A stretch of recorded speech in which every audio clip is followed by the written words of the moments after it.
let me show you this. See, you got that? You've eaten one. Yeah. And now all you got to do is pull it out with the other one. Love it. Is he more marnier from the French one? And you just bang the coconut in there, is he? Not quite, no. No, I will defend John on that. What do you think? you're sounding beautiful. terribly jealous.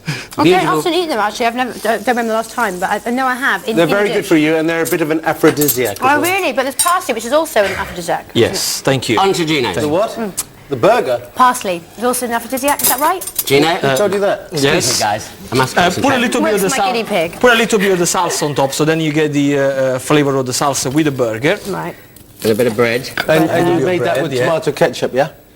Yes, because you know, despite what many Michelin stars chefs say, I think tomato ketchup, if you use it in the right way, it balances a lot of dishes. What do you think? I think it's delicious. I think it's going to be a tough one. It is going to be a tough one.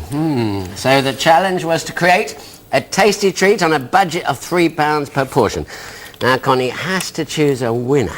So Connie, your verdict, please. Well, having not tried mussels for many years, and the broth was amazing. That was stunning.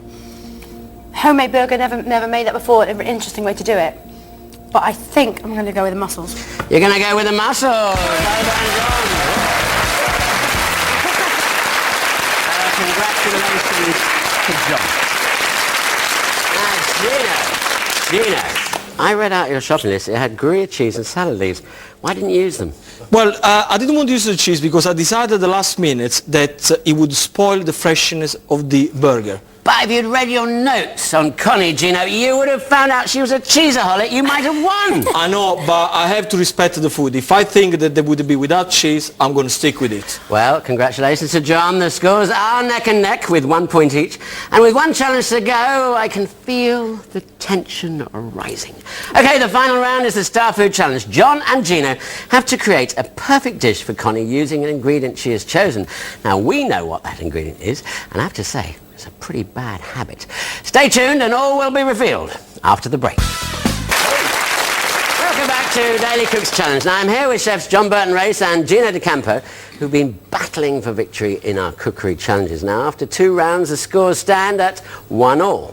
And now it's time for the final and the toughest challenge of the day. Now Gino and John have to create a perfect dish for today's judge Connie Fisher, using everything they've learned about her so far and an ingredient chosen by her, which is white chocolate. I said it was naughty. Now for this challenge I've said so long farewell to Connie for a bit, so that when it comes to her final judgment it'll be based on taste only. Now she'll have no idea who's cooked what. But before we see what's on the menu, let's find out what Connie thinks of the cooking so far. Having 2 chefs cook for me was just incredible. I feel like a little princess. The best dish so far was Gino's dish that I can't even pronounce, with the turkey and the parma ham. Delicious. For me, John's goat's cheese didn't match up, so that's my worst dish so far. I actually think Gino's done a better job at reading my food preferences. He's got everything right, apart from the cheese. Where was the cheese in the burger?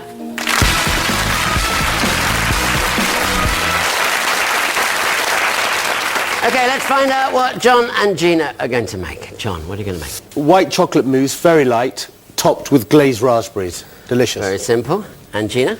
I'm going to make a fresh fruit white chocolate tart. Simple, with a little bit of caramel in the oven, nice and warm. Both feeling confident? Yeah. Yes. Yeah. Okay, enough chat. Let's cook. Okay. I think the first thing I'm going to have to do, Anthony, Yes. is the caramel, which is quite easy. I'm going to put a little bit of golden custard sugar, Yeah. with a bit of butter. Why are you using golden? Just because you want to be more natural? Yeah, you know me, I'm a natural kind of guy. Yeah, right. Including the teeth. Including the teeth, you're absolutely right. So, Okay, so you got butter and sugar there, Yeah, and you butter are and sugar in using there. ready roll puff pastry. oh yeah. Was it phyllo? No, what is called this one? Puff. Puff one. Yeah. Okay, so you put in there, what you need to do more or less is to see the same size of the pan, okay? More or less, because we have to cover. Yeah, so I can see it's more or less. Yeah. put the pan on top. Is this like a tart tatin or is it going to be flat?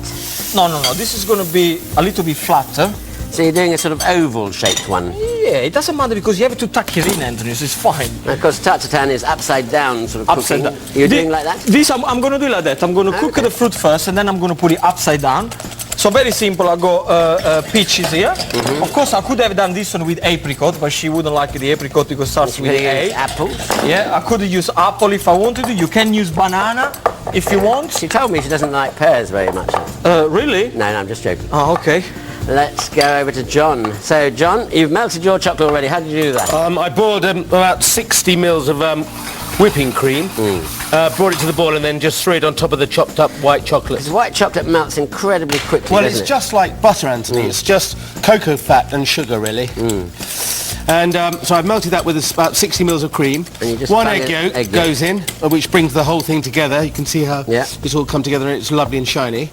And then I need a spoon of, a bit more sugar, a spoon of icing sugar.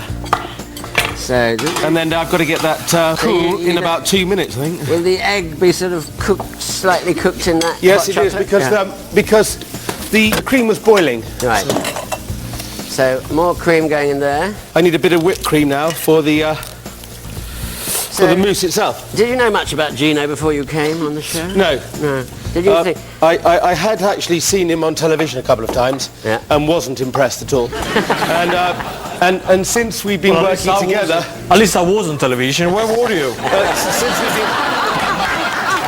since we've been here, you know, the last couple of days, I've just reconfirmed that I'm not impressed at all. So what are you doing there, raspberries? Why don't you come here and learn something interesting? Okay? How to burn fruit. What I did, the caramel is going beautiful brown color. Okay, I'm putting the peaches outside, the pears, and then the strawberry. Very simple. At this point, what I'm going to do, the white chocolate chip, they go everywhere because this now when you put it upside down, they're going to ooze fantastic. They're not going to stick or anything? Oh no, because it's got too much fat, white chocolate to stick. Then very simple, you pick up pastry the on. pastry. There is no need for flour or anything like that. Yeah. You just put it on top, and you very simple. What you do, you just tuck them in on the sides. Okay, so when you put it upside down, it's going to hold all this beautiful fruit in there. Goes into the oven. So course. 20 to 25 minutes. Yeah. Goes in there. I got one already What prepared. I would say around 180 degrees. Don't go too high, yeah? You ought to think about plating. Yes. So you've whipped your cream, you're cooling your custard, your chocolate sort of custard. And what did you put in your fruit? A little bit of just sugar to bring out the juices, or did you blitz some up? I put some raspberry jam into the to raspberry. glaze the fruit. Yeah. Okay, lovely. You just stir the whipped cream into the white chocolate. Okay. And then you put this in the glasses to set. But I've got two ready, so. Excellent. So I'll you bring let them out. that cool down. Are you flipping, Gino? Okay. What you do, to do something like that, you get a plate, put it on top, very simple. And always let it rest for about 5 minutes after it comes out the oven. Yes, you have to, but I had the oven quite low at the end, so it's great. So you have all these beautiful juices from All those the caramel juices. caramel juices from the fruit. Quickly plate now, please. Clean yourself around here. The only thing I have to do at the end. Very runny. Now that Yeah, would be because all the that- juices from That the... is all the juices from the Strawberries, strawberry. Yeah. And then just grate it, some white chocolate all over. Yeah, oh, beautiful. Lovely. Okay, enough. Okay. Well, both look delicious, but there's only one winner.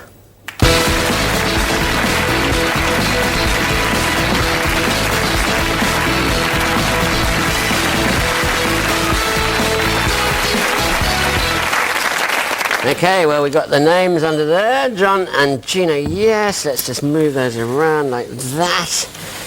And then maybe like that. And that's going to really confuse Connie. I can That is feel it. confusing me. Is it? Okay. Would you like to pop over there next to young Gino? Gino, move down that way. Please welcome back today's judge, West End star Connie Fisher.